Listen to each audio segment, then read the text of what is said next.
Hi to family welcome to Sunny channel. మరొక interesting టాపిక్తో అయితే నేను మీ ముందుకొచ్చాను. అది ఏంటో డీటెయిల్గా అయితే తెలుసుకుందాం పదండి. అది ఏంటంటే నరేంద్ర మోడీ గారు ఈ మధ్య కాలంలో ఫ్రాన్స్కి అయితే వెళ్ళడం జరిగింది. అసలు నరేంద్ర మోడీ గారు ఈ పర్యటనకు ఎందుకు వెళ్ళాల్సి వచ్చింది, ఈ పర్యటన వల్ల మన ఇండియాకి ఎలాంటి లాభాలు ఉన్నాయి, ఫ్రాన్స్కి దీనివల్ల ఎలాంటి లాభాలు రాబోతున్నాయి అని ఈ వీడియోలో అయితే మనం డీటెయిల్గా అయితే తెలుసుకుందాం.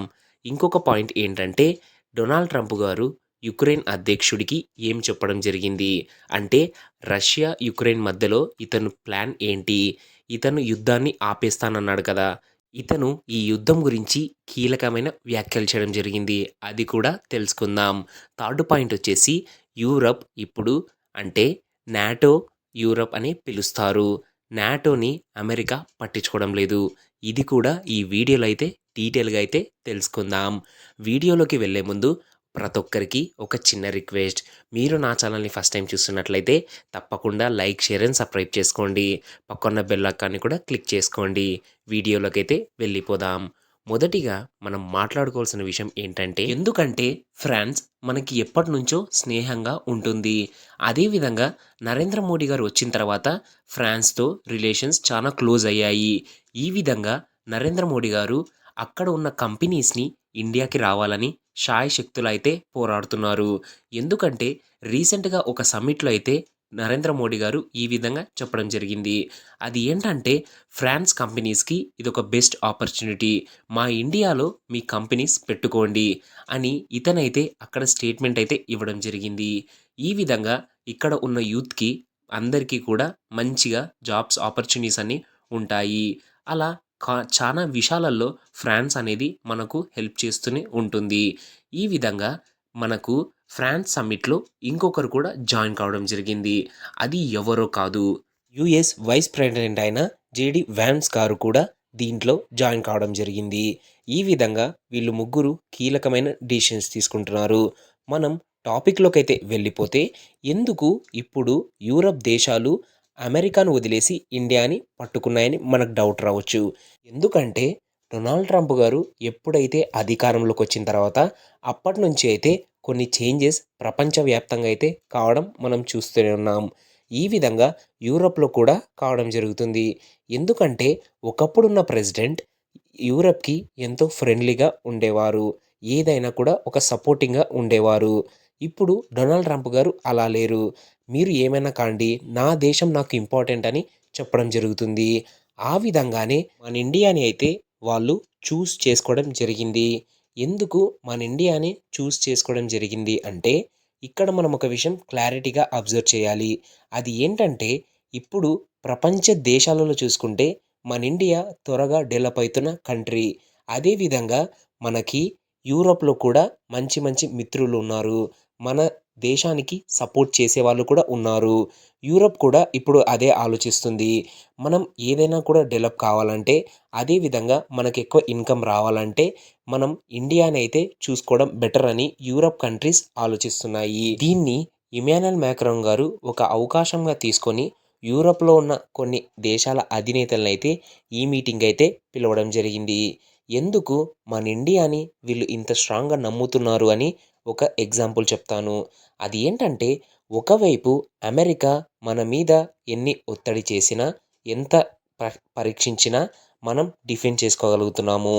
అదే విధంగా మన పక్కనే ఉన్న చైనా కూడా ఎన్నో నకరాలు చేసినా, ఎన్నో తప్పులు చేసినా, మన సరిహద్దులు దాటుతున్నా కూడా మనము దానికి బదులు చెప్తూనే ఉన్నాము. ఈ చైనా మనల్ని అర్థం చేసుకొని మన ఇండియా కాళ్ళ బేరానికైతే రావడం జరిగింది. చైనాకు అయితే పూర్తిగా అర్థమైపోయింది భారతదేశంతో పెట్టుకుంటే.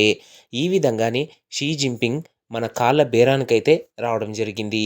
ఇలా మనం చైనాని కూడా సప్ డిఫెండ్ చేసుకుంటూ, చైనాకి బదులిస్తూ, అదే విధంగా రష్యాతో ఒకవైపు యుక్రెయిన్, రష్యా యుద్ధం జరుగుతున్నా కూడా మన రిలేషన్‌షిప్స్ అనేవి రష్యాతో చాలా స్ట్రాంగ్‌గా మెయింటైన్ చేస్తూనే వస్తున్నాము. అలా అమెరికా నుంచి డొనాల్డ్ ట్రంప్ గారు, అదే విధంగా నరేంద్ర మోడీ గారి ఫ్రెండ్‌షిప్ చెప్పాల్సిన అవసరం లేదు. ఈ విధంగా మన ప్రతి దేశంతో అయితే మనం క్లోజ్‌గా మూవ్ అవుతున్నాము. ప్రపంచ దేశాల్లో ఏ దేశం కూడా ఇలా లేదు. అందుకే నరేంద్ర మోడీ గారిని ఫ్రాన్స్ అధ్యక్షుడు ఇమాన్యుయల్ మాక్రాన్ గారు చేసుకోవడం జరిగింది. ఈ విధంగా మన 2 కంట్రీస్ కలిస్తే మన కంట్రీస్‌ని మనం ఇంకా డెవలప్ చేసుకోవచ్చని ఫ్రాన్స్ అధ్యక్షుడు అర్థం చేసుకోవడం జరిగింది. ఈ విధంగా ఫ్రాన్స్‌కి నరేంద్ర మోడీ గారినైతే పిలవడం జరిగింది. మనం ఇక్కడ ఒక విషయం అర్థం చేసుకోవాలి. అది ఏంటంటే రీసెంట్‌గానే ఫ్రాన్స్ దగ్గర నుంచి మనం 26 రఫేల్స్ యుద్ధ విమానాలనైతే కొనగలిగాము. ఎందుకంటే ఫ్రాన్స్ మనల్ని అంత దగ్గరికి తీసుకోవాలనుకుంటుంది. మనతో అంత మంచి ఫ్రెండ్‌షిప్‌ని కొనసాగించాలనుకుంటుంది. ఈ విధంగా మేక్ ఇన్ ఇండియా ప్రాజెక్ట్‌లో కూడా ఫ్రాన్స్ పాలుపంచుకుంటుంది. ఇది మనకి చాలా సంతోషకరమైన విషయం. ఇలా ఫ్రాన్స్‌కి నరేంద్ర మోడీ గారిని ఎందుకు పిలిచారో మీకు క్లారిటీ వచ్చిందని నేను అనుకుంటున్నాను. అదే విధంగా ఇప్పుడు మనం సెకండ్ టాపిక్ గురించైతే మాట్లాడుకుందాం. అది ఏంటంటే యుక్రెయిన్ అధ్యక్షుడు అదేవిధంగా డొనాల్డ్ ట్రంప్ గారు ఏం మాటలు అయితే మాట్లాడడం జరిగింది నేను మీకు ఎక్స్‌ప్లెయిన్ చేస్తాను.